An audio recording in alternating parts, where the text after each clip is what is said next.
बिस्मिल्लाहिर्रहमानिर्रहीम। अस्सलाम वालेकुम। अब अबू धाबी में आप एंटर होते हैं, चाहे दुबई से, शारजा से, अजमान से, रास अल खैमा से, अलाइन से, कहीं से भी आप अबू धाबी बॉर्डर में दाखिल होते हैं तो अब आपका टेस्ट होगा EDE जो है वो बड़ी तेज़ी से होगा।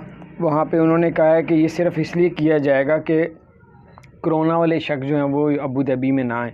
अगर EDE में अगर आपका बी में बुखार अगर शो हुआ तो वहीं पे आपका टेस्ट होगा कोरोना का, जो 20 मिनट में रिपोर्ट आ जाएगी और वो बिल्कुल फ्री चार्जेस होंगे, आपसे कोई भी पैसा नहीं लिया जाएगा। ड्यूटी फ्री जो है दुबई में ड्यूटी फ्री का इफ्तिताह कर दिया गया है, जिसमें 90% डिस्काउंट का ऐलान किया है। आप इस मौके से फ़ायदा उठाएं। और ड्यूटी फ्री जो दुबई में एयरपोर्ट में है उस पर 25% डिस्काउंट चल रहा है, 17, 18, 19 और 20 दिसंबर तक चलेगा। और दुबई फेस्टिवल जो है ये तो भी थोड़ा सा चलेगा, इसमें आप काफ़ी ज़्यादा फ़ायदा उठा सकते हैं। तो इसका इफ्तिताह कर दिया गया दोनों का। तो तीसरी खबर ये है कि दुबई में जो है जॉब एप्पल कंपनी अपना आउटलेट बना रही, जिसमें लड़कियों लड़कों की ज़रूरत है, उसमें आप अप्लाई कर सकते हैं जॉब के लिए एप्पल की वेबसाइट पे। अपना ख्याल रखें। चैनल